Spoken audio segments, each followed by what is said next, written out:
રાજકોટમાં કોંગ્રેસ દ્વારા મહાનગરપાલિકાની કામગીરી સામે વિરોધ પ્રદર્શન કરવામાં આવ્યું। ત્રિકોણબાગ ખાતે કોંગ્રેસે ધરણાનો કાર્યક્રમ યોજી ભ્રષ્ટાચાર અને મનપાની નિષ્ફળતાના આક્ષેપો કર્યા। ખરાબ રોડ રસ્તા, પીવાના પાણી સહિતના વિવિધ મુદ્દાઓને લઈને કોંગ્રેસના કાર્યકરોએ વિરોધ નોંધાવ્યો। શહેર કોંગ્રેસ પ્રમુખે મનપા તંત્ર પર આકરા પ્રહાર કરતા કહ્યું કે મેયરે મોટી વાતો કરવાને બદલે પહેલા ભ્રષ્ટાચારીઓ સામે કાર્યવાહી કરવી જોઈએ, ત્યારબાદ જ જનરલ બોર્ડ યોજવું જોઈએ તેવી માંગ કરવામાં આવી।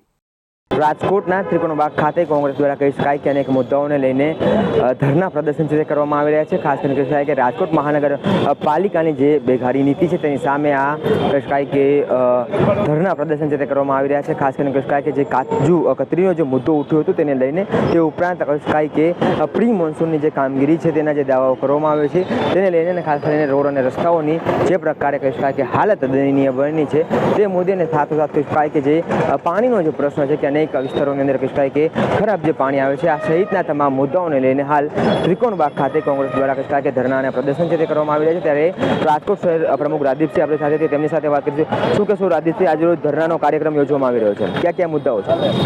રાજકોટની જનતાએ એક વિશ્વાસ મૂકીને ભારતીય જનતા પાર્ટીને રાજકોટ મહાનગરપાલિકામાં સત્તા સ્થાને બેસાડી। વિરોધ પક્ષ તરીકેની જવાબદારી કોંગ્રેસ પક્ષને રાજકોટની જનતાએ આપી। ત્યારે અત્યારે જે વરસાદી સિઝનની અંદર ગંદકી, રોગચાળો, ખાડાઓ, મોન્સૂનની અંદર માત્ર કાગળ ઉપર વાતો કરવી અને લોકો પરેશાન, આ અનેક ફરિયાદો રાજકોટ શહેર કોંગ્રેસના માધ્યમથી 18 વોર્ડમાં અમને મળેલી છે। આપણી સામે જ આપણે જોઈ શકીએ છીએ કે ગંદકી, આપણે સ્માર્ટ સિટી કહી રહ્યા છીએ રાજકોટ શહેરને। મેયરશ્રી માત્ર વાતો કરે છે।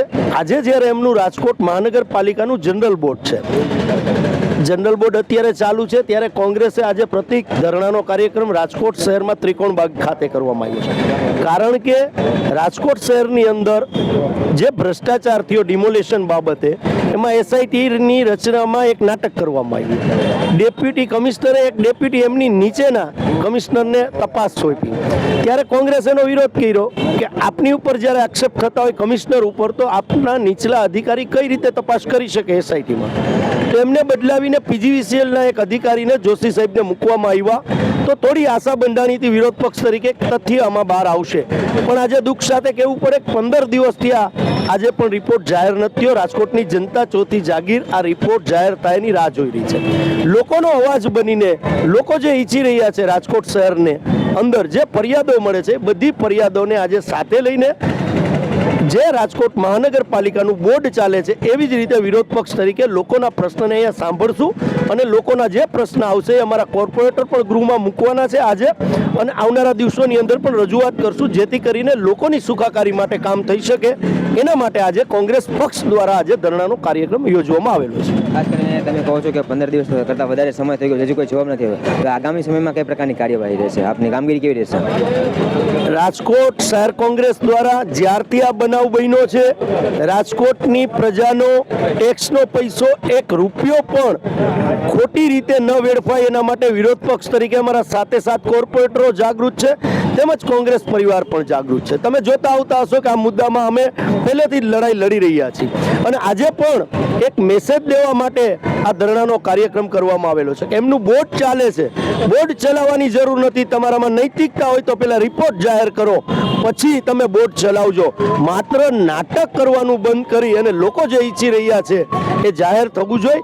કોંગ્રેસ આગામી દિવસોમાં લોકશાહી ઢબે આ મુદ્દો છે એની અંદર જે લોકો સંડોવાયેલા છે એની ઉપર પગલાં લેવાઈ અને પછી જ કોંગ્રેસ જમશે। ત્યાં લગીને કોંગ્રેસના એગ્રેસિવલી દેખાવો ચાલુ રહેશે। હાલ અત્યારે કહી શકાય કે 15 દિવસ કરતાં વધારે સમય છે થવા આવ્યો છે, તેમ છતાં પણ કહી શકાય કે હજુ જે કહી શકાય કે ડિમોલેશન જે ખર્ચ છે તે કૌભાંડને લઈને હજુ સુધી કોઈ રિપોર્ટ છે જાહેર કરવામાં નથી, અને તેને લઈને હાલ કોંગ્રેસ દ્વારા પ્રતિક ધરણા છે તે કરવામાં આવી રહ્યા છે।